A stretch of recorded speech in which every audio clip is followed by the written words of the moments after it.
Welcome, friends, to Marvel Movie Talk. I am Christian Blatt, and we are here today to offer a fun task of trying to organize and rank our favorite and least favorite Marvel Studios series on Disney Plus. And we have assembled an all-star panel who will share those thoughts with each and every one of you. As almost always, with me is my brother in Mets pride and slight disappointment, but still pride, of course, is the great Eric Connor. Thank you, sir, for being here today to talk Marvel shows on Disney Plus. No problem. Thanks for having me as we're in a nation of healing, not from the election, but from the playoffs.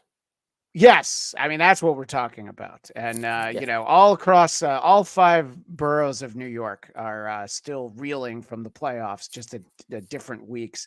And if you're looking for healing of any kind, there's only one person that immediately comes to mind for me, and that would be Adam Husey, the H-Man Hughes. Husey of Husey Entertainment, thank you so much for being here. You think you're feeling rough? I'm having a hard time. It's just been confirmed that there will not be an Ant-Man 4. I don't know. Oh, come on. What am I going to do with that information? Why are you starting off with such a downer? And Husey, it's sort of interesting that you messaged me yesterday wanting to do a show very much like the one we're about to do that I already had planned. So I feel like we'll be revisiting some of this over on your channel. But what inspired you to think that this was the time? Hey, let's start ranking those Disney Plus Marvel shows. It's around this time of year that I do this little hobby of mine called relaxing. And I like to sit in my arse and watch TV. Don't ask me about the home cinema, and just catch up on everything that I've missed over the year. Most of it shit, some of it really good. And shit being Five Nights at Freddy's. I watched that a couple of days ago, and I'm absolutely disgusted with myself. And also plus I quite enjoy podcasting during this time of year because it's the only time I actually listen to anyone's shit show. And no offense to literally every single person out there. But yeah, plus I like talking Marvel. Yes, exactly. That's one of the things. And anytime that there's crossover where Marvel and the Fast series can intersect, that's really the conversation that you want to have. Eric, this kind of came up because someone in the chat said we should do this. And Kame Egan says, "Hey, Marvelites." And seeing that Husey's here, she points out that the bitch is back. Yes. And Kame Egan is one of our favorites, of course, from the Chicagoland area. We appreciate her being here. I know other people have, things to do that aren't this. But Eric, I do remember, like I was saying, this came about because someone suggested it in our chat. And it seems like a kind of a fun exercise. I think that there have been some very good content from Disney Plus, from Marvel Studios on Disney Plus. But I think that a lot of them start well and don't end as well. There's a lot of like ups and downs with them. And then there's just one colossal giant rock of shit at the bottom for most of us. And that's kind of where the fun will come in because we have some differences of opinion.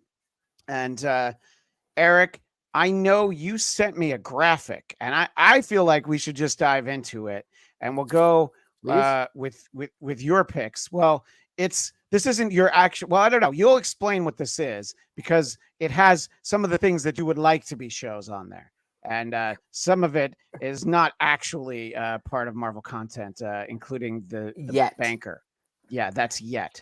So why don't you talk a little bit and explain for our audio audience and of course our visual audience can see what you submitted, but talk a little bit about your thoughts on this entire catalog from Marvel Studios here on Disney Plus. Yes, indeed. And Christian, for our visual audience, I don't know if you can zoom in a little bit on this, if possible. Otherwise, you can have a lot of. Well, we can lose the banker. I think we're going to lose the bank. I'll scroll when need be. How about that? Okay, scroll. So, should we start at the bottom? It feels like I thought you wanted to start as often Christian does bottom up. I do Hey, usually go bottom up. So Secret Invasion, which I think episode 1, Christian, please correct me if I'm wrong. I think you and I maybe defended episode 1 a little. No.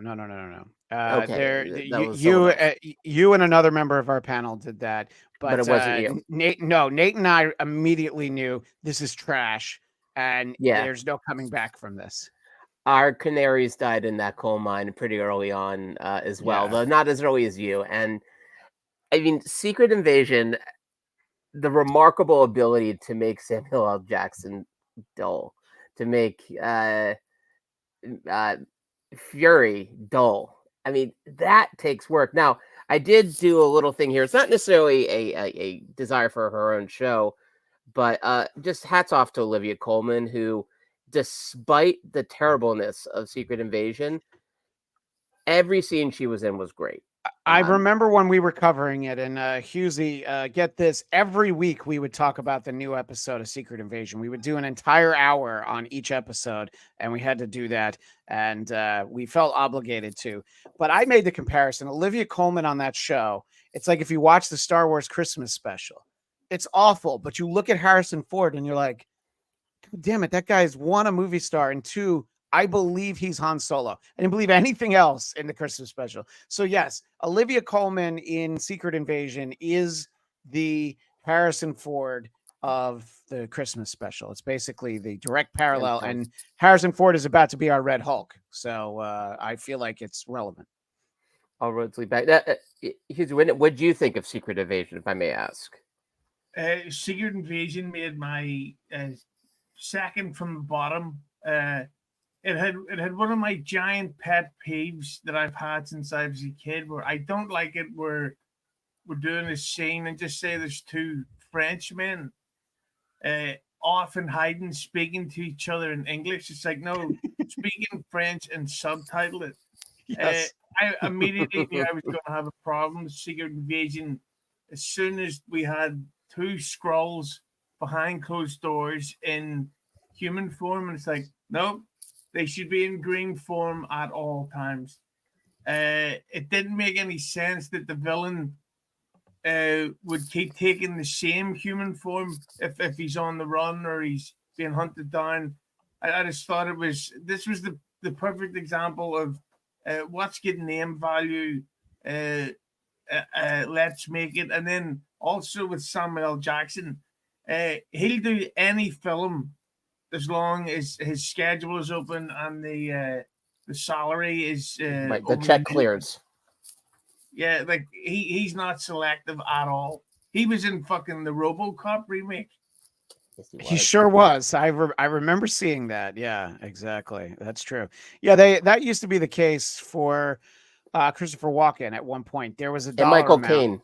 Yeah, but if you met that amount, they would be in your movie, and then it sort of was flexible from there. How many days do you want? If you want X more, it costs that much, but he would be in your movie. And I think that, I just feel like Secret Invasion is the most disappointing because, one, it's garbage, but also it had so much, like Kem Egan's basically saying what I'm about to say. Secret Invasion had potential, but it was just a large dumpster fire. Yes. Olivia Colman was terrific. I was disappointed with Emilia Clarke's performance, and her character was so underdeveloped. And that is the argument that I always make about Emilia Clarke, is that she comes into franchises and tries to destroy them. Let's all remember the Terminator movie where she was Sarah Connor. And the Star Wars movie called Solo, a Star Wars story that she was in. So she's always kind of at the low point of things, you know. In Christian, in jumping the shark terms, she's the Ted McGinley of basically franchises. I understand that the site Jump the Shark uses Ted McGinley, but the Ted McGinley example doesn't really work anymore because you have more seasons of Married with Children with him in it. And some would say the show was better once he was on there. I was always a Steve guy, but I it's hard to hate Mr. Darcy. Jefferson Darcy. So yeah, but I know what you mean though. It does have that quality, and he's right. Ted McGinley is great on Shrinking, says Ivan Soto, and so is Harrison Ford, our future president. So in any case, what he's also saying about this is just killing off Maria Hill in a show that's such garbage. I feel like no one would be upset if they don't just explain away like, yeah, that was a Skrull Maria Hill. She's still alive. If they ever want to put her in an Avengers movie, I think they should. I think they owe that to the great Robin Sparkles. I think that's where we should get her. And anyway. this was such like as a comic title, like this was an event. This was something that I think we all knew when we saw Secret Invasion was going to be TV. Already, we're kind of like, why? And then when you saw it, I mean, compared to some of the other shows, even this thing looked cheap. They really didn't even mind the TV friendly budget that we've talked about for almost all these shows. Like it felt like they barely even scratched that surface, much less try to actually make this feel cinematic. So yeah, no, this was this was like an embarrassment for Marvel, and really like I think it's like that was like their lowest point right there was when Secret Invasion finished up. Because it was like that, and then I think the Marvels bombed. Marvels was right after it. Yeah, the Marvels made a Marvels which deals with it has Sam Jackson, it has Nick Fury dealing with Skrulls, and there's no reference to the fact that he just spent 6 weeks on our TV screens dealing with Skrulls. So I think they knew what they had there at that point. And the last point I want to make on Secret Invasion, and we can move on, is that it was. There's so many toys in the toy box there. There's characters we like. There's great actors. And, we get to see them. We get to see them as these characters or possibly Skrulls pretending to be them. They add new characters. The guy who went on to play Bob Marley in a movie last year was the Super Skrull. Everything should have worked, but yet nothing did, so I think that, yes, the Marvels was set. The Marvels was after Secret Invasion because he goes back up on the ship at the end of Secret Invasion to set up the Marvels. That was definitely what the timeline was. Ovo. Wasn't Secret Invasion the first Marvel show to not actually set anything up? Because with the WandaVision and Ms. Marvel, they set up something in the films, but Secret Invasion is just so far completely skippable. Yeah, I mean, I would say that Moon Knight is self-contained in and of itself, but you're not wrong that most of these shows tie into something else, and some of those things have yet to come to pass. But even like Echo setting up other future shows, so I think that there's really. I don't know. I think there's a lot of that to look at. But Eric, so you have Secret Invasion all the way at the bottom. Now, this graphic representation has your show, The Banker, that still hasn't happened. But remind everyone who the Banker is and why you love him so much.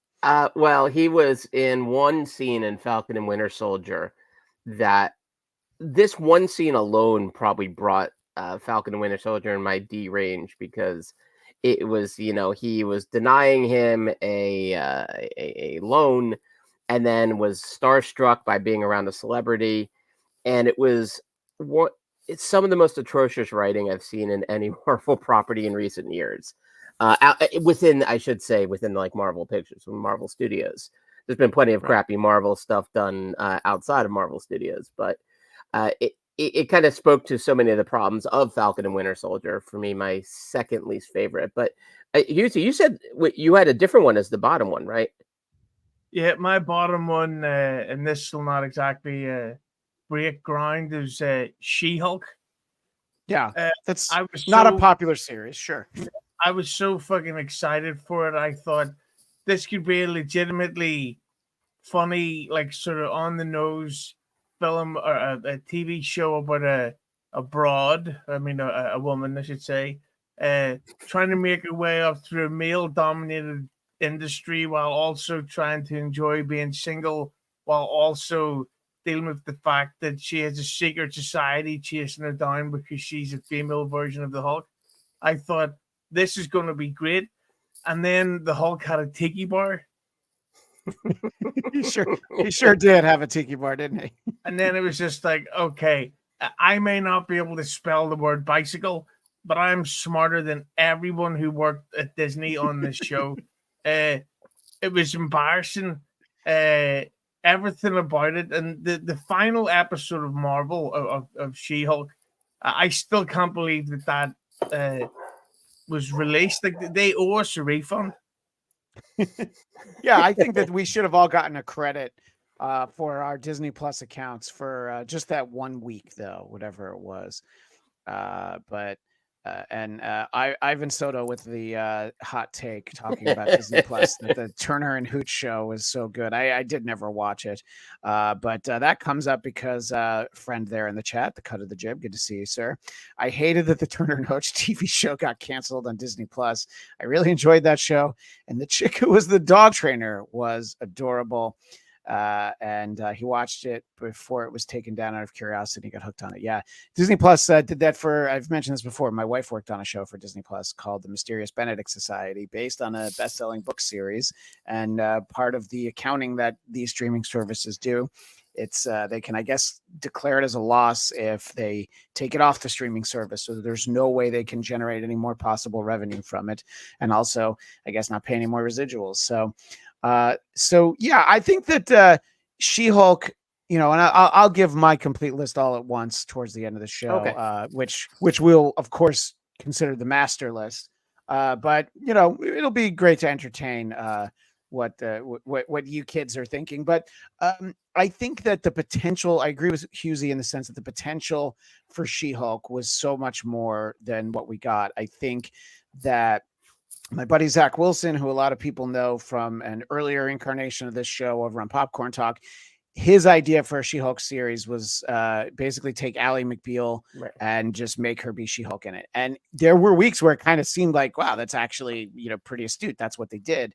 But I did like the cameos that we got on the show. I liked some of the lower level guest stars. And I thought she was great. I thought Tatiana Maslany, that the casting wasn't the problem. I think the CGI was a little wonky. And Lizzo, really, it really shaped the pun intended, really shaped the way I looked at it. So yeah, I agree that it was not my favorite, and it's more like in Secret Invasion's case, it's a disappointment because I'm like, oh, this should have been great, but I don't. It's not my least favorite. But Eric, let's go back to your list. So you have a D ranking of 2 series, right? Well, What If is one as you scroll through this, you'll see I have What If all over the place, because that was one that would veer wildly from episodes like the what if I don't know, Hank Pym went on a murderous rage. Yes, episode. you as viewers of this show will remember that is possibly still one of them. This was before Secret Invasion, but at that time, that was my least favorite 30 minutes of Marvel content I had ever watched. And they've really asked us to hold their beer since then with some real doozies. But yeah, that Hank Pym episode, I think the problem with What If is that the highs are so high, and the show, it can be great, and it's so much fun. And we're about to get another season in a little bit more than a month. But when they don't quite hit, you're like, oof. Yeah. They had some massive misses, and inevitably, I mean, even the old What If comic, not all of them are going to be geniuses, just by the nature of what it is. Falcon and Winter Soldier for me, I got pretty low here, and probably lower than I admit it deserves. I think it was because it started off quite well. I mean, the pilot episode, I guess we'll call it, had this amazing scene of him, trying to fight, pull a guy off a plane, and the effects were great. They put so much money in it, but it was also kind of like a lie. It's like, well, now you've seen that it can look cinematic, it can look on par with MCU. Now we're not going to give that to you again. And I know this show was beset by problems outside of its control, i.e. COVID, which screwed up a whole bunch of things with these early Disney Plus shows. But Falcon and Winter Soldier, I felt like had so much potential. Even this notion of what does it mean to be a Captain America in America, modern times, and be a person of color. And it barely went there. It like gave us a sense of it, but even the one person who has a line that kind of hits that on the nose isn't even him. It's Bucky who says that. Yeah. And I just think like they set up some really interesting things. I really like Kurt Russell's kid in this. I think Wyatt Russell Wyatt Russell. as well, U.S. agent, but what is John Walker? Yeah, John Walker, right? Yeah. I thought like he was fine. The new Falcon kid was good. It just it's set up. You mentioned before, like the toolbox, like the toy chest. It set up all this stuff, and then it paid off like none of it. And so I think as the season went on, I just got more and more disappointed. It was never, I guess, terrible. I mean, the actors are so good. They kind of make you forget that it just was such a mediocre offering in what could have been such a really cool show. And I think one that would have been a really smart TV series, and it didn't even really work as TV. So thus, it's pretty low on my ranking. Sorry, Ivan.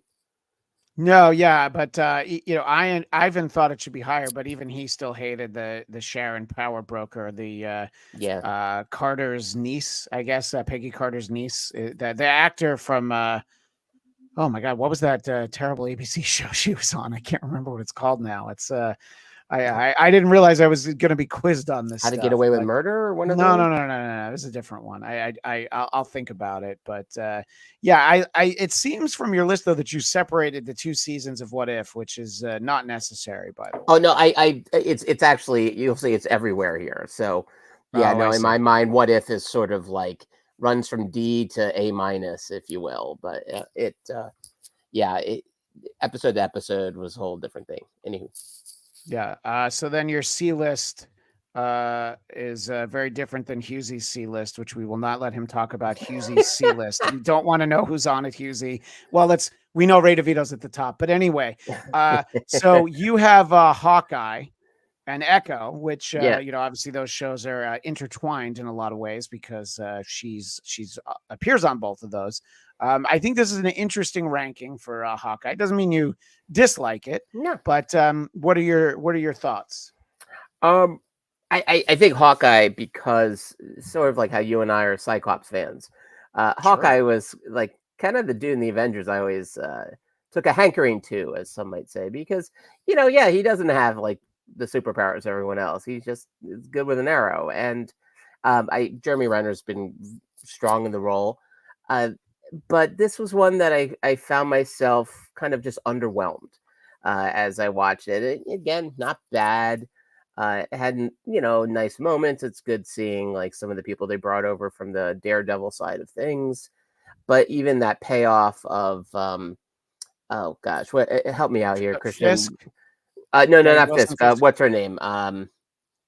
The one who is Black Widow's Farmiga, Black Widow's sister. Yelena Belova, yes. Yeah, even that whole plot line just by the way, just to backtrack for a second, Dancing Zemo didn't save Falcon and Winter Soldier for you, according to Craig Robinson. In my mind, Dancing Zemo is its own separate show.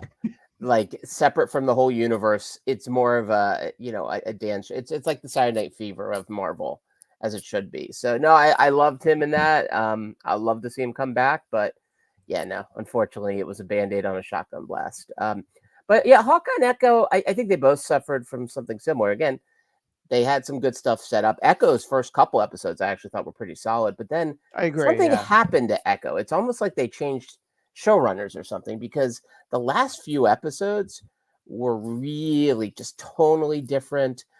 There's moments when she's captured in a room that seemed to have every item you need to break out of a room was in that room. It was like a utility closet at a bowling alley, and she couldn't figure her way out. It was like moments like that where it just seemed like something happened behind the scenes on this. I don't know what. I don't know. A lot of these shows do have behind the scenes drama in terms of changing the personnel and that sort of a thing. And it does sort of feel like that. You do sometimes really feel budget constraints in some of these shows as well. So yeah, but or creative veering, like it just seems like they got such different voices at the helm. So yeah. And I mean, look, I really enjoyed that show as well, but I think in a sort of a different way. It's like it's not as great as some of these other ones. Now your B list, so this is getting close to the top. Now you include the shorts, which we absolutely could have done. Yeah. I didn't. I did enjoy. I really enjoyed the Guardians Christmas special. I thought it was a really fun lead up to Guardians 3. You and I got to see Werewolf by Night at that screening at was that theater in Santa Monica? The Arrow. The Arrow. Yeah. Yeah, that was cool to get to see it like that. That's great. I thought that was fun. I'd like more of that stuff. And it's not going to be on my list, but I would agree that it's like mid range. It's stuff I'm like, oh, I really like that. And Guardians has the advantage of having the actual cast. So there's movie stars on our TV, and we got Bautista on our TV, Husey. So that has to count for something, right? Thank God for Dave Bautista. Talking about wrestling again. Yeah, that's why I brought it up. Yeah. So all right. So your B list, I'll explain the graphic for our audio audience. You have Moon Knight, Ms. Marvel, She-Hulk, and then the aforementioned Werewolf by Night and Guardian. So talk about this tier that for you has Moon Knight, Ms. Marvel, and She-Hulk. One of these I have very clear, very near the top of my list. So I'm interested to hear your thoughts. Yeah, She-Hulk, I'll defend just a little because it's hard to defend. It really is. Like her, I don't know, grinding with Megan Thee Stallion. It was silly, but She-Hulk silly, and that's okay. I didn't mind silly. The effects were TV. I guess I forgive it in the old, watching some of those early Stephen King adaptations on TV where you're just like, well, it's a TV budget. So we kind of grew up with that idea of a TV budget. I didn't mind that. I think She-Hulk was fun. I agree. I think if they just went full on Ally McBeal, it would have been a lot more like on point. Yeah. I think that could have been a really great procedural show. And its best episodes basically are, I loved her chemistry with Daredevil. And she had that one great line about, I don't smash except Daredevil. What? And I was like, that's a good joke. That's solid. A little dirty. I don't mind that. So I think I was in the minority on that one. I liked it more than most. Miss Marvel was so fun. Love that family. That family was so interesting. They brought them back to the Marvels for no reason whatsoever. Yeah, except they were fan favorites. I feel like that's there's a lot to do with reshoots in that movie, and I feel like there was more for them to do initially. But I agree, and Ms. Marvel is a show that I will certainly rank fairly high when we come around to my list. But the supporting cast was a big part of that show. I think she's terrific. I think really brought that Kamala Khan. Or she's Kamala Khan. See, now I don't even know. She brought Ms. Marvel to the screen, and I thought she was great. Speaking of bringing people to the screen, there's only one person who could bring Brooklyn to the screen in the representation of one person. It's our buddy David Brody. Hello, sir. Let me know when we're starting. Yeah, 32 minutes ago, and you're using your system mic and not the microphone in front of you. But we will. That's all right. We'll pop you out for a second because Eric's in the middle of talking anyway, and he doesn't like to be interrupted. So, your thoughts, sort of, on this tier? We talked about Ms. Marvel. Talk a little bit about Moon Knight. Yeah, Moon Knight, great cast. Ethan Hawke, always a huge fan of. And then, for Moon Knight himself getting Oscar Isaac. I mean, I'm impressed they were able to get him considering he's everywhere right now. But this is very standalone. It's one that I don't think there was quite enough excitement for it to warrant more. Although I couldn't see Moon Knight showing up in Secret Wars. It feels like a kind of an easy plug-in if they can afford him. But yeah, this was one I thought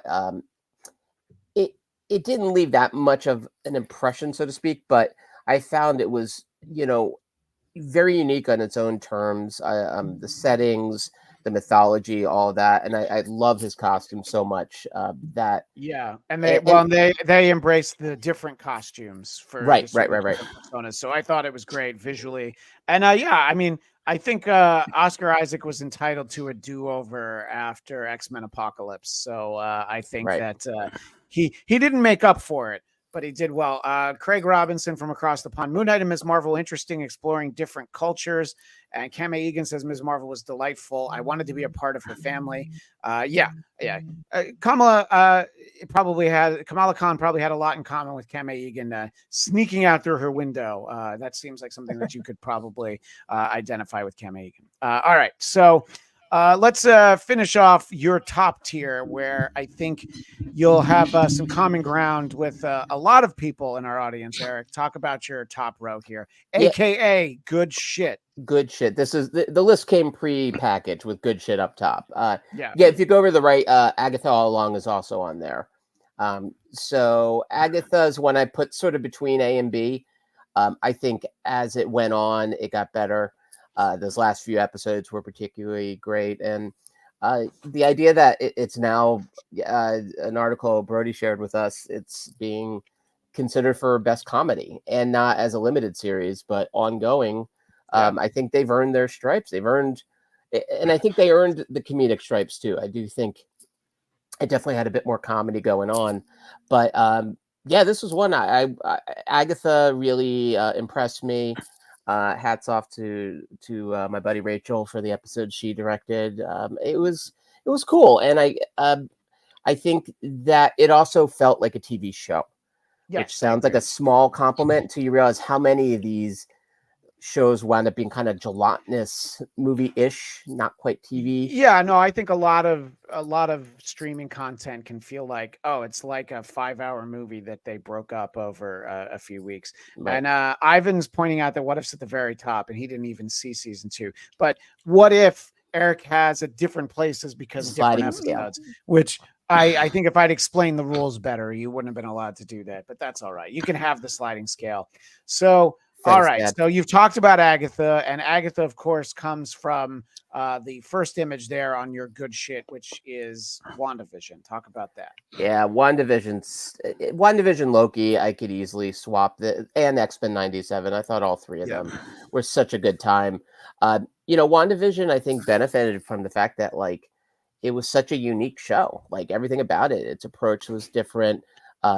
It really did feel like it was so plugged into the MCU on the big picture and the small picture.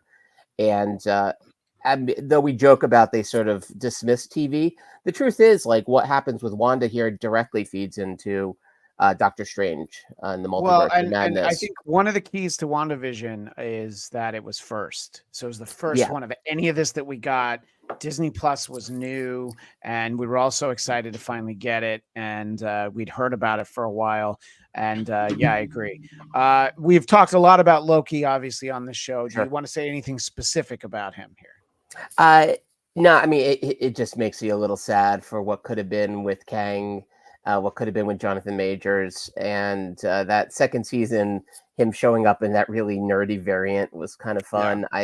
Victor Timely, Victor Timely. And alas, what could have been, what should have been, and what will not be. And then X-Men 97. I mean, I got my sci-fi going on.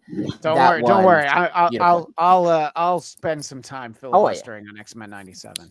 There you go. So we appreciate that. Husey, how did you approach this assignment of ranking the Disney Plus series the Marvel Studios series on Disney Plus? One of my all-time favorite albums is Melancholy and the Infinite Sadness by notorious jokester Billy Corgan. He's a good laugh. He's a hoot. Yeah, he's always ready to laugh. The chuckle box. Yeah. No need to say that word. And Melancholy, that album was, of course, split into two parts. There was Melancholy, or whatever the fuck it's called. Melancholy, yeah, that's what I say. And the Infinite Sadness on the other side. So I've split this into a list of hated and liked, a real groundbreaking idea that nobody would have ever thought of doing that, ever.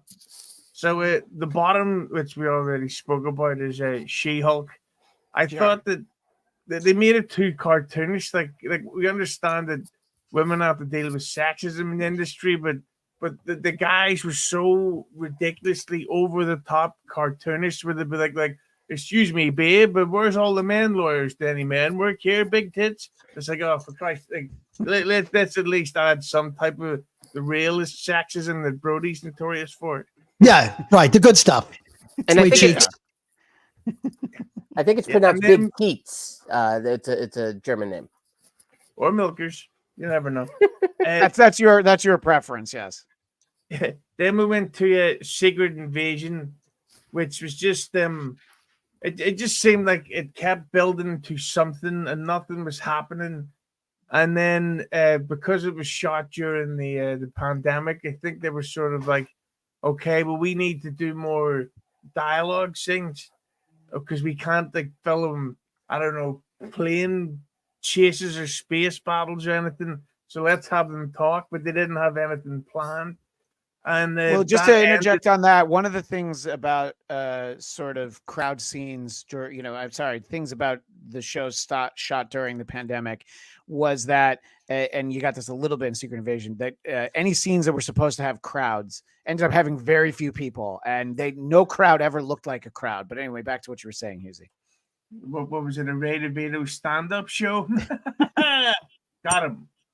Yeah, and then of course the ending of Secret Invasion, where they basically created God, who fought Bob Marley, and I just thought this was a terrible idea.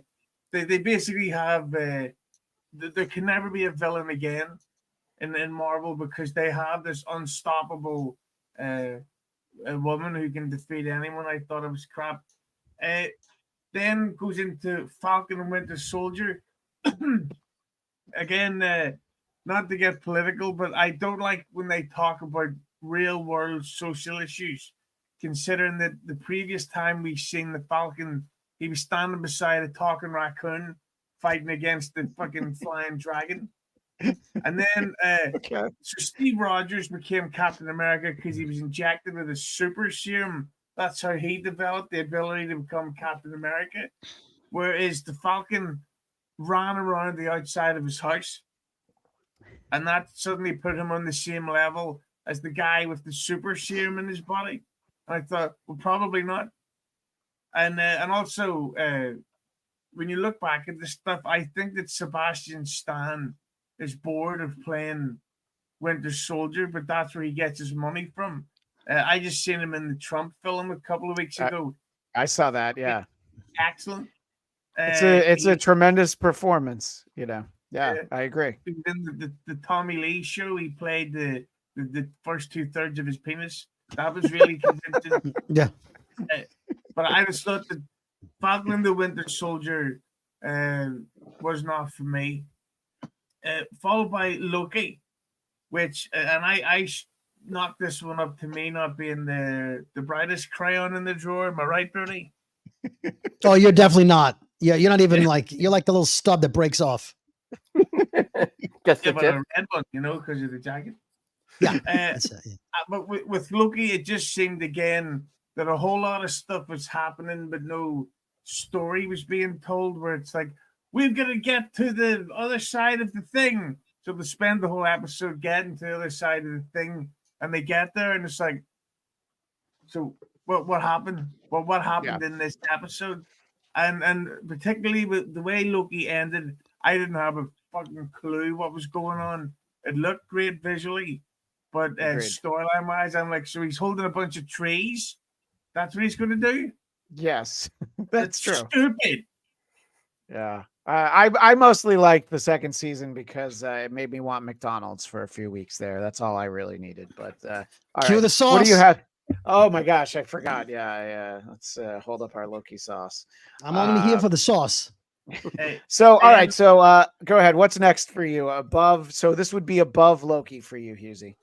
Yeah, it was Moon Knight, but this was the final entry in the hated list. I just thought the Moon Knight was. It's one of those ones where, like, if you listen to a latter day Pink Floyd song, you go, "Wow, that guitar playing's really good," but this song kind of stinks. And just because Oscar Isaac was a great actor in this doesn't mean that Moon Knight was any good. And again, what's going on? what are they talking about? What are we seeing actually happen? And then the fact that the word is they've cancelled plans for season 2 or some type of follow up. It's like, so what happened? And Yeah. again, I'm getting bored of and then a big fight at the end. It's like, surely you got to come up with something else. Then they fight. That always ruins it. So wait a minute. For you, is Moon Knight Division Bell or Pulse? If it's a later Pink Floyd album, where are you putting it? Division Bell. If you know what Okay, I'm yeah, talking about. yeah, I do. Yeah, that's what I thought. All right, so that is your hated list. Just run down the hated list again, just one after the other, so that we put it into context. Oh, well, I was deleting them as I was going on. So, but basically, So Moon Knight being memory. the last one. yeah, She-Hulk, Secret Invasion, Falcon and Winter Soldier, Moon Knight. Loki, then Moon Knight. Yeah, see, you should be paying me for this. That's true. I should. But then on to the like list. I really like WandaVision. My only complaint about it was that each episode was so short. Yeah.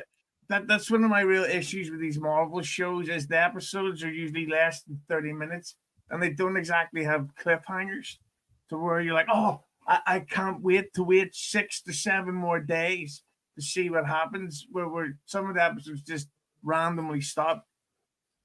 Yeah, I think that's more of the product of the way Disney Plus does things, because the Star Wars shows are the same way, the bad ones and the good ones. You know, they'll have really short episodes, and it's almost like they budget a number of minutes, and they're like, divide it out over 9 weeks or 6 weeks or whatever it is, and you do it how you want to, but you will not get one more minute than this. But yeah, that was kind of disappointing because, again, WandaVision being the first one, I thought it was an hour show. And some weeks it was, 45, 48 minutes. And some weeks it was like 27. So yeah, that was disappointing. I would agree on that.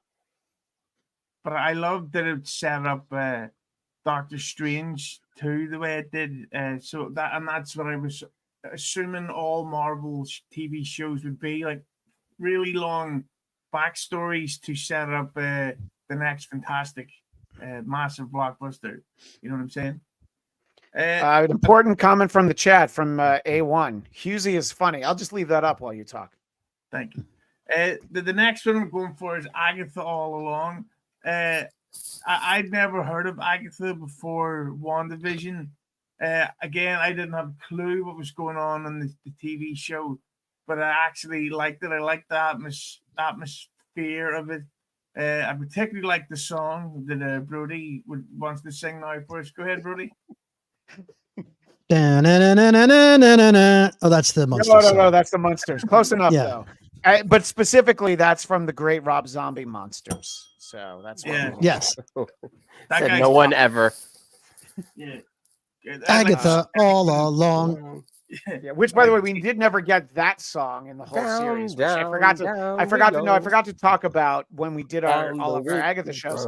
The actual Agatha All Along song from WandaVision. I thought there would be a payoff, like at the end of the series, and they're like, "Nah, we just called it that." Yeah. All right. By the way, the Witch's Road Good. song that Mr. Connor was just singing. Yeah. So I'm watching Steve Kornacki on election night, and he's doing the board. He's doing the big board. Sure, of course. And at one point he goes, here in this county, he's like, just look at it. The numbers are going down, down, down. And I went down the Witch's Road. Like, I just couldn't help myself. That's how this show has infected me. Right. Exactly. Even when you're looking at Allegheny County, you can't think Cobb about County, going down the road. Maricopa County, all of them. So, all right. So, Agatha is on your pro list, which I like to hear. It's the latest product. So what else is on your liked list, Husey? I followed that up with Hawkeye. I'm a sucker for Christmas. The fact that this was set at the most wonderful time of year, you trademarked that one. Yes, now. I thought, well, that's an interesting spin. I like the fact that Hawkeye was the only one that was showing signs of injury, that he was deaf or partially deaf? Now? Yeah. I thought, well, that makes sense. I like them the other Hawkeye. I can't remember her name. Kate Bishop. Yeah, I think. Kate- Yeah, Kate Bishop was good. I like the fact that the Tracksuit Mafia was in it. Yeah. Of consider course, this Hughesy's application for the Tracksuit Mafia. Yeah, and I like the fact that there was a bunch of Christmas songs in it, some unique, and also it brought back the Kingpin into the MCU. So I haven't rewatched it. I don't like the actor that plays Hawkeye. What's his name? Jeremy Renner. Yeah, he's a fucking idiot. But when you hear He's about in- how he injured his he- leg, he- he had that coming. He's well. That's Jeez. Hughesy's opinion. Yeah. That's Hughesy's opinion. Come but, for Marvel, stay for the Renner hate. Remember, he's in the good Born Identity series movie. He's in the only good one. The only So one I that don't know. mattered. The only one that What? really matters. You didn't. It's a What? joke. It's a joke, What? Brody. What? Yeah. By the way, I know, if I I know. have to run early, it's because I'm going to another late night screening of Hansel and Gretel Witch Hunters on 4DX. Thank you, Jeremy, you piece of shit. Yeah. What kind of yeah, idiot thinks you can run onto the wheels of a moving truck with holes in the grate? That's what they do in the movies. All right, Hawkeye. Well, yeah, you touched on two of the things that I really liked about Hawkeye. I also am a sucker for Christmas content. I loved that it had the Christmas. He's trying to get home for the holidays. That was the important thing. That was one of my favorite. And I thought Kate Bishop was great. They waited for more than a year to do that show because they really of her. wanted her to be. Yeah, and I was like, yes, that's what you do. There was no reason to have rushed it and cast someone else. You know, I'm glad that they did that. All right. So what's next above Hawkeye for you, sir? As I mentioned earlier, one of my complaints about these Marvel shows is that you have to wait week by week to enjoy them. But the one that followed them, they dumped all the episodes at once, and I really enjoyed it because of that. Was Echo. I did like that we got all five at once. Yeah. Yeah, and it was because I actually did binge it all at once, so you could follow the story, you could remember the characters. I like the fact that, again, not to get political, that this was about a deaf woman with one leg, but it wasn't all about like this is about how a feminist woman with a disability could do all this stuff. It just happened to be a character that couldn't hear, and I thought it was great. At the same time, I don't specific, and also I've got to say this is why I don't like a lot of YouTube critics, where everyone had decided months in advance this is woke trash, this is terrible, this is going to be shit, and then it came out, and you could just see the backtracking of everybody going like, well, I mean, yeah, the action was good, but we don't need this, and I did like Right. that bit at the ferry was intended. It's like no, it was a good show. You judged it because of Ms. Captain Marvel. Well, yeah, and then also, I mean, in terms of Echo, it's important to, I mean, the character is established in comics as as being deaf, and I mean, they found an actress who also had an additional disability that they were able to work in as well, which I thought was great. I thought she was tremendous. I thought that she was a revelation in Hawkeye, and I did enjoy this show. I also feel like Wilson Fisk looked like Wilson Fisk in Echo, and in Hawkeye he looked like The Hulk. he looked like Marlon Brando in the Island of Dr. Moreau. He's got that flowery shirt on and he's just kind of hanging out. So Echo above Hawkeye for you, Hughesy. Yeah. I'm gonna say What If won't be on this list only because I only seen season 1, so I can't. Okay, that's fair. It. Let's just add, did you enjoy it for the most part, or is it sort of like Eric and I were saying, like some are good and some are whatever? Yeah, some I thought I liked the darker, more intense ones. The one about Sure. Doctor Strange destroying the world, I thought was incredible. And that bit, Yeah. when the fucking the robot Ultron heard Yeah. the narrator, I was just like, "Whoa! That was a brilliant idea." I probably would That have was come up nice. with something better, but that's just Of course. Yeah. Yeah. Well, the narrator would have been Vin Diesel if you had done that series. Oh god, that guy's a good actor. I would then follow. I am Echo. Groot. Yeah, that's good stuff. I am Groot. that the real Vin Diesel? He's right You there. see, He's the other Brooklyn boy. No, I followed it up with the Ms. Marvel. I love this one. Well, I thought it was really fun, but I also what I liked about this was that they didn't do what She-Hulk did, where She-Hulk was so over the top, crowbarring the political message of like, oh, feminism's bad and men oppress women, all this stuff. Whereas Ms. Marvel, it just so happened to be that the lead character of this show is a Muslim woman. And that's pretty much it. There was nothing that really went more into that type of shit. The actor I thought was really good, and I like the fact that it set up the Marvels. the Marvels, which I still say is underrated. Yeah, no, I felt like it was underrated. And look, I think Great. that they dealt really well, and to the extent that Cam Egan made the same point, they really showcased Kamala Khan's heritage, her family, the involvement with the community center, and spending time at her mosque. But it wasn't. And when you're talking about it in sort of the context, it's sort of like with Echo. There is this narrative online of like, oh, I saw one image from this show. It looks like it's going to be woke trash, but you have Echo as an established character, you have Kamala Khan as an established character, and you're casting people who look like the established characters. These are the stories that you're setting out to tell. And I thought that, Moon Knight really went so more in depth to his background than I thought. And I enjoyed Ms. Marvel for the reasons you're saying, Husey. So we're getting closer to the top of your list, I think. Yeah, and I love the fact that in Ms. Marvel, she got this superhero ability, but didn't suddenly become super brave and super tough. Like she could still use her abilities to help, but at the same time, she was scared. It's like, oh shit, that fucking thing's gonna fall. Get that, I do like when the superheroes don't know how to superhero right away. Exactly. They're sort of figuring it out. Some of the Spider-Man movies dealt with that better than others, but I agree.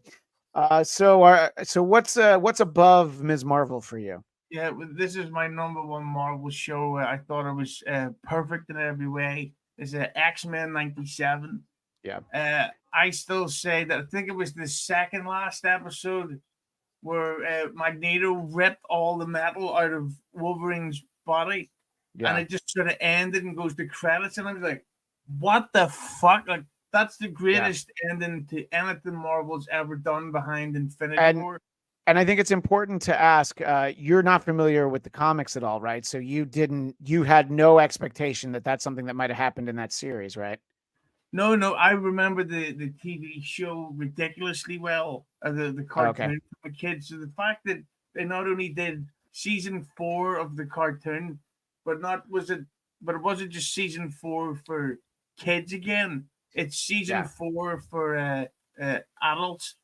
It's through the modern perspective, and so you're getting sort of and we talked a lot about it on this show when we dealt with the Genosha episodes, just the parallels to 9/11, and just there's so much in there, and the show's so deep.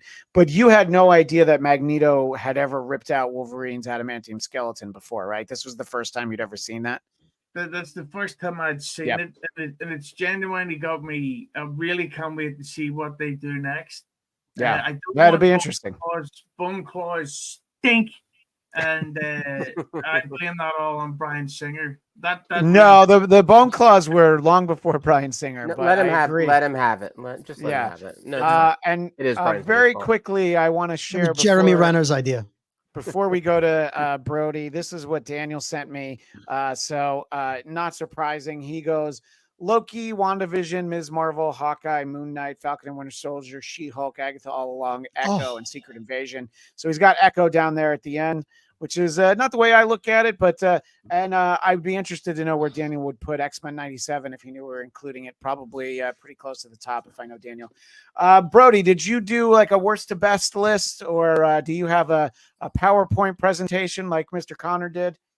No, what I did was I grouped them in terms of the 3. I put them in order, 1 through 11. Okay. 1 through 12. Sure.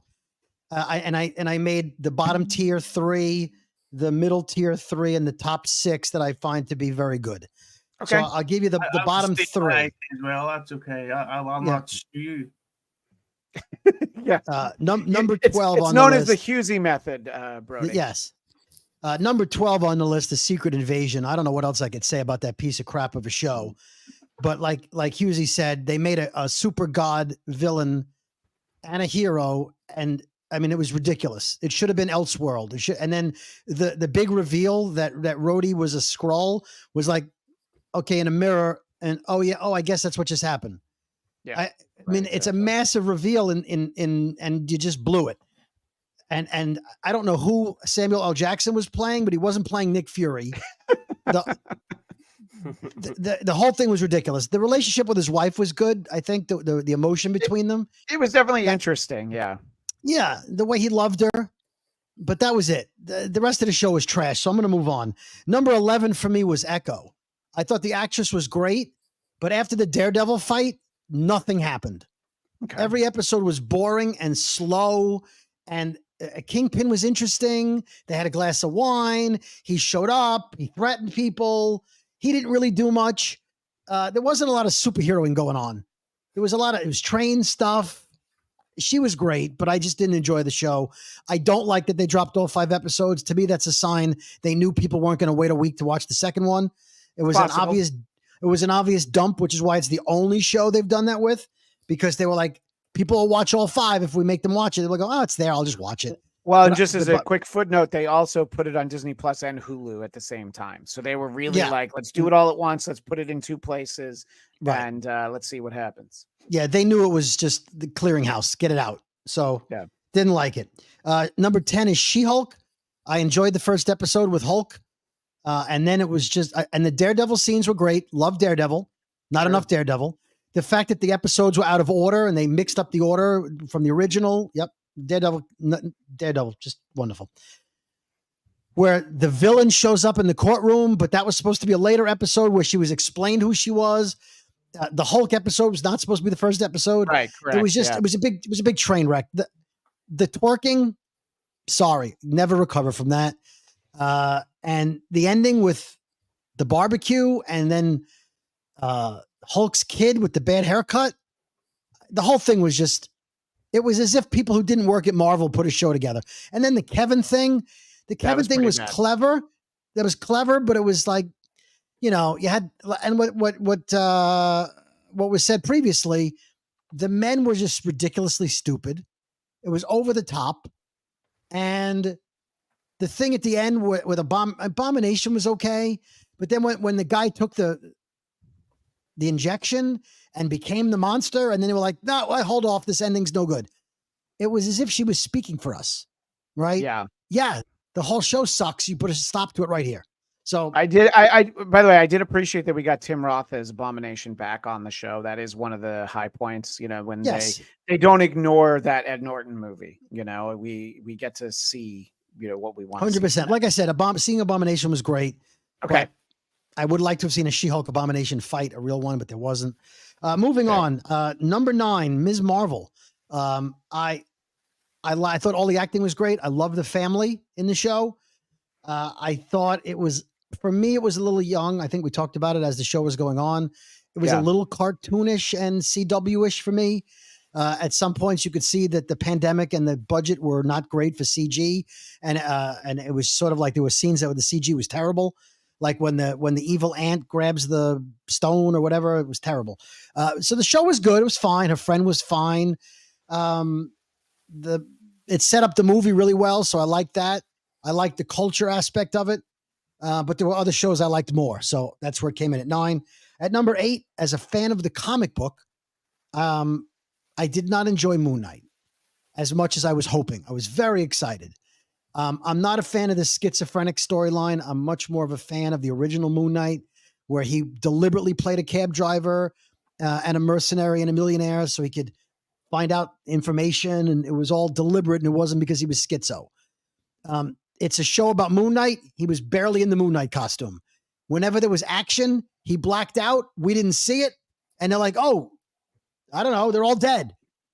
I don't care if he doesn't know how it happened. I want to know how it happened. Show the fair. audience how it happened and make him not know. I knew it was Jake Lockley, but then you wait till the last episode. We don't know if there's going to be another season. You show us Jake Lockley, and he shoots the guy in the back of the cab. You're like, okay, he's the bad guy. Now I have to try to figure out how often was he in the show. Oh, I guess that's when he was in the show. Oh, he must have done that. And I didn't enjoy the finale because I'm thinking about the whole season. The fat hippopotamus woman and the barge and death. And it was just all esoteric and weird. I just want to see Moon Knight be Batman. Too much Khonshu. A little Khonshu is fine. Too much then Khonshu's having his own fight. Why do I care that Khonshu's having a fight? This show's about Moon Knight. So to me, it was just great acting. But as you said, great acting, but the plot was terrible. It was all over the place. I'm moving on. At number 7, What If? There were episodes of What If I thought were great. But when I read the What If comic, it was things that happened, and what if they happened slightly differently? Like Doctor Strange, what if he lost his heart, not his hands, right? That was a great episode. But then they were doing like, what if Hulk was a bartender? Like there were episodes that was just like throwing shit against the wall that were never even close to what actually happened. I like the sliding doors aspect of What If, right? Like, oh, remember in the comics when the Fantastic Four asked Spider-Man to be in them and he said no. But then they did like, what if Spider-Man did join the Fantastic Four and it became the Fantastic Five? That was a great issue of What If. What if Phoenix had lived? I think that was What If 27. What if Jean Grey didn't kill herself? That was great because that was like a moment in time that was slightly different. I think What If took too many liberties with, oh, what if this guy was Star-Lord? It's a lot more like the 90s volume 2 of What If, which would be my least favorite of all time, the one I always remember. What if Wolverine was king of the vampires? Who gives a shit? Who gives a fuck? All right. Right. That's what a lot of episodes were. I'm not interested. Yeah. Right. So like, what if Black Panther was Star-Lord? Yeah, I'm with you. All right. Let's, I think we're largely in agreement on What If. Go ahead. All right, so the good ones. Here come the good ones. Number 6, X-Men 97. I really enjoyed it. I thought it really paid homage to the comic books really well. The animation was great. I'm not someone that watched the old show, so for me it was all new. I really enjoyed it, but I still like live action more, so I only ranked it at number 6. But I thought they did a great job with the imagery, great animation. Really liked it. Number 5 is Hawkeye, because I liked it, but not as much as the other shows that I'm about to rank. I thought Kate Bishop was fantastic. Tracksuit Mafia was great. I like street level superheroes. So although Hawkeye he's fine, I do like seeing him as Ronin, more so than Hawkeye sometimes. But I did like the teamwork. I like the banter. I thought it was well written. So not great, but enjoyable. The Christmas aspect was fine. I thought that was like a nice, pleasant little addition. It's to me, does it make it a Christmas show? I don't know. I don't think Die Hard was a Christmas movie. So there you go. Yeah, but you're wrong about that. But go on. Yeah, no, you're go on. But go on with your bad self. But go on. Yeah, go on with your bad self. Yeah. Number 4, I'm going to go with Agatha All Along, although it could have been 3. It's pretty close. I really enjoyed Agatha, and I think the more I think about it, it might move up the charts more. We just did a whole Agatha weekly breakdown of the show, so I thought the acting was great. I think it's number 4 for me and not 3 because the first couple episodes to me were just cringy. The MacGruber stuff was cringy. They were singing too much. They were like, "Oh, we need a potato. I got a potato." It was just a little cringy. Yeah, yeah. Here you go, MacGruber. Number 3, Falcon and Winter Soldier. I like those two characters. I thought what's his face's kid was really good as John. So Wyatt Russell. Russell. Yeah. I thought he was great. I hated him, which made me, that's why I thought he was really good at it, because I couldn't stand him. He played a wannabe hero with all the wrong intentions. I thought it was great. I loved Vanessa Del Toro from Seinfeld. I thought she was great. Whatever her name is. Valentina, whatever her name is. I thought she was great in the show. Louis Dreyfus is her. Right. Yeah. No. Yeah. I know. Yeah. So I liked Falcon and Winter Soldier. Elaine. Right. I didn't like what was the character they called her? I didn't like that the blonde ended up being the bad guy. Oh yeah, the power broker. So Yeah, Sharon I thought she was a Carter. Yeah. terrible choice of power broker. No power, no broking, no sense of danger. Didn't like her as the power broker. I like Baron Zemo. I love that actor as Baron Zemo. So I thought he was right. I'm on the right show. Eric's looking at like I'm weird. Baron Zemo was in the show. Yeah. Baron Zemo was in the show. There was reference earlier to him dancing. And by the way, Emily Van Camp, who played Sharon Carter, the show I couldn't remember the name of, is called Revenge. I've never liked her. I never thought she was great casting. She became worse when she was a power broker. So yeah. Always a weak link for me. Terrible as power broker. Number 2, Loki. Loved it. Loved the way the stories were weaved together. The time travel, the skip forward, the skip back. I thought Hiddleston was fantastic. The cast was great. There was a couple of weak episodes in season 1. And I couldn't understand what, you know who I'm talking about. What's his name? Orzo. The Asian guy. Yeah, from so Short Round. Short Round. Couldn't understand a lot of times what he was saying, but I thought he was great. It's the snake that bites his own tail. That's the name they gave him, right? Yeah. Osabuco, whatever his name was. So I thought he was terrific. Let's go with again. Ouroboros. Yeah. So, the Loki ending. You're right. He's grabbing all the I guess it was the timelines he was grabbing to keep them all in line. They really could have done a better job explaining, like, oh, I'll grab the timelines, but I figured it out. But I really loved Loki. I hope there's a season 3. I doubt there will be. I thought Sylvie was fun. So all along, I thought the cast was great. My favorite, of course, like everybody else, is WandaVision. Loved it. Didn't think they were going to spin it off. I love the sitcoms every episode.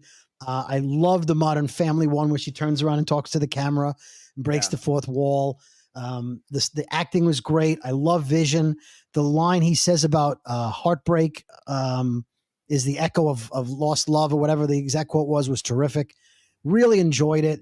Monica Rambeau was maybe the weak link in the episode, a little goofy, but the hex and what was going on and what was the mystery and what was real, really enjoyed it. I would have liked to have seen the show had there not been a pandemic and Doctor Strange was actually on the show like he was supposed to be. I didn't like Multiverse of Madness. I think they completely changed her character. Again, it was the Darkhold making her evil. I get it. But I think WandaVision, first, as any marketer will tell you, first in the mind always wins, right? It's the first show. It's what stuck with us. It grabbed us. I would like to see, there was a tease. If you remember in the credits, there was silhouettes at the bottom, and one of them was Grim Reaper. Yeah. Right? Grim Reaper is Wonder Man's brother, and we're going to see him in the Wonder Man show. So, right, and Vision is his body comes from the Simon Williams is Wonder Man's name. Well, his brain patterns in the comics come from Wonder Man. His body comes from the original Human Torch from the Invaders in the 40s, before they, remixed it all for the movies. Right, exactly. So that's your number 1. All right, number 1 is WandaVision. Yeah. All right. Well, it was nice of all of you to give your fan fiction, your fantasy lists, but I'll go ahead and provide everyone with the real list. Definitive list. The definitive list is mine. So at number 1, we have X-Men 97 because it's amazing. It's everything I want from television, and it captured the spirit of X-Men comics, which is tremendous for me. I haven't been excited about X-Men content in a very long time like I was for that show. I could not believe what they accomplished. It's amazing. It's everything I want to be. For me, Loki is number 2 because it's such a great show and they had more episodes to work with. I love WandaVision, which you'll see is my number 3, but you want to talk about a show that did not stick the landing and didn't even get close. I was so disappointed by the end. The first 4 episodes of that show are like practically perfect. And each week it was a little bit more diminishing returns, and turning Quicksilver into Ralph Boner and having him not actually be Quicksilver. I'm like, all right. I was just kind of annoyed. I thought the show was tremendous, but it's my number 3. Number 4 is Ms. Marvel, for all the reasons that were talked about why that show worked. I think she's a great character. Mon Villani, I think it was phenomenal.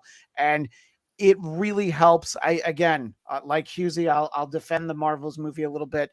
People who are more likely to like that movie if they liked the TV series, and you shouldn't have to watch it. But I already knew her, and I knew I liked her. So that setting, I think, worked really well for me. Falcon and Winter Soldier, there were all of the reasons that we were talking about that it was a problem. But I think sort of it goes back to what Brody said. The two of them I like so much, and it's their show. And I'm like, oh, this is great to get to visit with them every single week.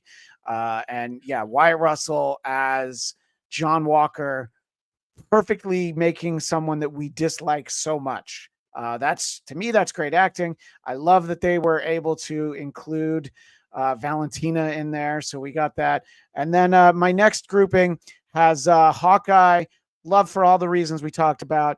I think that, like I was saying earlier, waiting more than a year for Haley Steinfeld to be available was well worth it, because now she's going to be able to be the character in Young Avengers or whatever they decide to do. So huge fan of the Hawkeye show. Obviously, some of the things that we get to see in it, getting to meet Echo, and somebody correct me if I'm wrong, but Charlie Cox is Moon Knight in Hawkeye at one point, right? It's been a couple years. We see him as Hawkeye in there, or sorry, Charlie Cox is Daredevil at one point in there, right? We do see that in that Moon Knight? series. No, in Hawkeye. No. Okay. No. Okay. No, he was in No, Spider-Man and She-Hulk. just She-Hulk. It's That was it's it. just yeah, he's She-Hulk, and then in Echo we see him. There's a I know scene- why you. I know there's why a you're scene thinking where that. there's a scene where she fights him in Echo, right? So that's why I thought it was in Hawkeye. But Yeah, early in the season, yeah. yeah. That Yeah. fight. Yeah, I do. But anyway, I enjoyed the show anyway. I thought, a little disappointed by, as I said, Brando Kingpin, but it was so great to see him. That's the beauty of week to week TV series. Just that reveal at the end, like, holy shit, it's the Kingpin. And I couldn't wait for that next week. And, again, having to be home for the holidays. Moon Knight, I just found to be such an inventive and just wild show. It reminded me of Legion on FX in a lot of ways, where, yeah, there's a lot of times where I'm like, I don't know what the hell's going on. I don't know what's real. But it was interesting. It was grounded by a great actor playing these multiple characters. So I had a lot of fun with that. I also enjoyed Echo. I thought she was tremendous. I think she was great casting. And when we talked about it, when we did our special episode on it, I really appreciated the supporting cast. They had native actors, and they were all very well-defined characters sort of in the town, her cousins, her aunts, her uncles, and all this. So it had a similar quality, not a family you want to be a part of like Kamala Khan's, but it was really getting to explore and getting to know her family. She-Hulk, I think I dislike for a lot of the same reasons that a lot of people do, but I do like her. I like the character, and Brody knows what I'm saying when I will always say that what I wanted was the John Byrne 1991 She-Hulk who talked to the camera. We did, or talked to the audience. We got some of that, but it didn't really deliver. Again, it's one of those ones that fell flat. So I was disappointed. What If is getting close to the bottom of my list, because there's the really good episodes, and then there's just the absolute bad episodes that really sour me towards the whole project. And when we talk about bad episodes that sour me towards a project, my second from the bottom is Agatha All Along, because I hated that show so much the first 3 weeks. I would talk about how I was doing the laundry. It got really good, but it's so bad in the beginning. I hated that fucking song that we heard so many times. And the first few episodes, the first couple, before Eric's friend started directing, but it's the first couple. She didn't do those.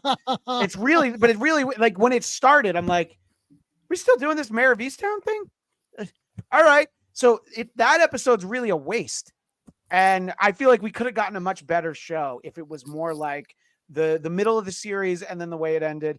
But I hate that song so much is really what it comes down to. And then at the bottom is Secret Invasion. Everybody knows what I think of Secret Invasion. We all know what we think of Secret Invasion. And I think that it'll be fun to revise these lists. And maybe Agatha should have done your laundry. Well, I did do my laundry during the show. Cam Egan knows that. And maybe if she did it magically. Ivan Soto, this is why we have these conversations. You can agree to disagree. I know you like the song. I did like the 70s like rock version of it a little bit. Yeah, more. that I was like cool. that version, but the number of times we got it, and the whole reason I'm wearing this shirt is because next year we're going to get some great stuff. Which we're doing an episode at the end of the year where we're going to look at everything that's coming in 2025. There's going to be a bunch of series. There's going to be a bunch of movies, but the thing I'm most excited for is Daredevil, essentially season 4 of the Netflix show. Yes, it's season 1. It's a new series, and everybody's being paid accordingly, I'm sure, because it's a new series. But my expectation and my hope is that ends up at the top of my list. But we all have our own lists, Husey.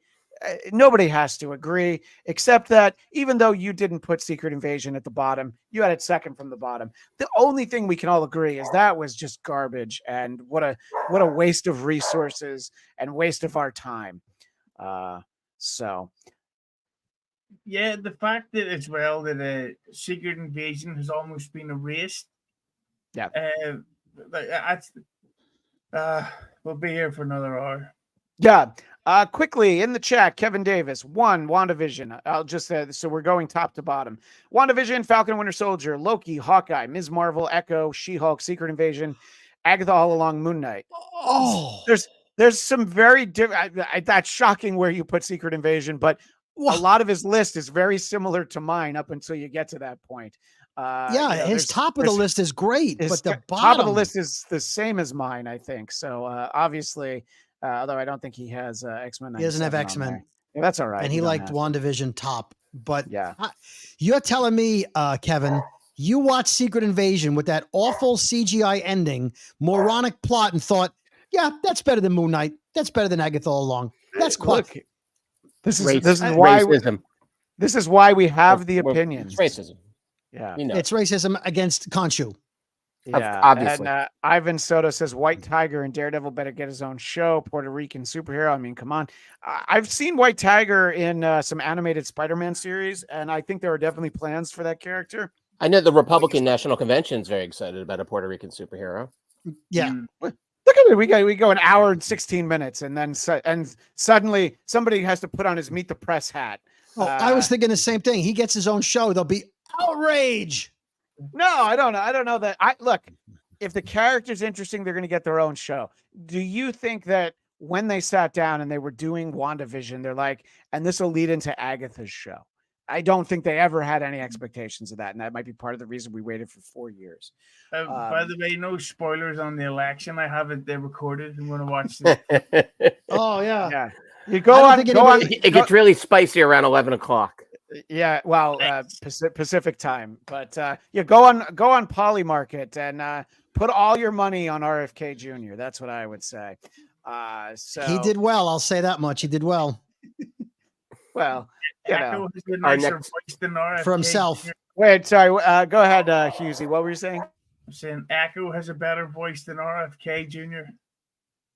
I heard what you said, and I wanted to make sure we got it in there. In any case, I thank you all for sharing these. And as I said, we'll do some fun lists like this. We will have another season of What If at the end of the year. We've got Craven coming. So we'll be here for you guys talking about fun Marvel stuff. But before we say adieu, which is French for get the fuck out of here, Husey, where can people find more of your content? Go to YouTube for Huge Entertainment, where you will see the lovely Christian doxed into many episodes against his will. Yes. I like to fill up a big quota, if you know what I mean. And I have many coming also at the Hughes on Twitter and Instagram. Thank you. And Ray DeVito stinks? Yeah, Andy's a big piece of shit. Okay, I just want to make sure we get both of those in there. Eric Connor, where can people find you? You can go say hello to me, account Eric Connor, over at Instagram and on X. And Mr. Brody, if people want a Brooklyn boy in their life, where do they have to look? Well, you can find the Brooklyn Boys podcast wherever you get your podcasts, of course. You can find me on Instagram and Twitter at David Brody. That's with a Y. And if you check out my latest reel on Instagram, you can either laugh or be angry at me. It's political, even though it says it's a joke. So enjoy that. Well, I don't know. I don't know if people want jokes in November 2024, but I appreciate you sharing. Well, I'll jokes. tell you what, Christian. 60% loved it. 40% want me to die. Well, I don't know if anybody should want anybody to die. For me, That's you can what I find me on said. Twitter. You can find me on Twitter and Instagram at Christian DMZ. I have my personal podcast, The Bladtcast, BLADTCAST. And we have really gone through some just terrible movies in recent weeks, but also a good movie, Saturday Night by Jason Reitman. Brody was on that episode. So find things over there. And programming note that tomorrow, Friday, November the 8th, at 1 p.m. Eastern, we'll be doing an early version of Who Are These Broadcasters over on the Who Are These Podcasts YouTube channel. We have just a couple of clips from people reacting on election night and afterwards. Brody, I will just say you probably don't want to watch that one. But if somebody wants to see, like, how did The View react? That's the kind of stuff we're going to go to. And I'll be joined by our friend Eric Nagel. It'd be fun to do a show with him someday, wouldn't it, Brody? And also scheduled to appear would be the great Dick Masterson, who was supposed to be with us on election night, but admitted that he got too drunk and I couldn't figure out how to work StreamYard. And when he texted me that, I wrote back, Dick, that's exactly what I thought happened, because it was. I knew what time of night it was. In any case, I'll give a quick answer. Cam Egan, have any of you seen Superman, the Christopher Reeve story? I did. I thought it was phenomenal. It's really well done. I did not realize that his wife died like a year after him. So it's the story about their son. And there's so much more to it. There's great footage. You see his screen test from Superman. I loved Christopher Reeve. I mean, he was the first on-screen superhero that I really connected with. Him and, of course, Adam West. In any case, we'll be back soon with more Marvel movie talk. But as the great Stan Lee would say, Excelsior.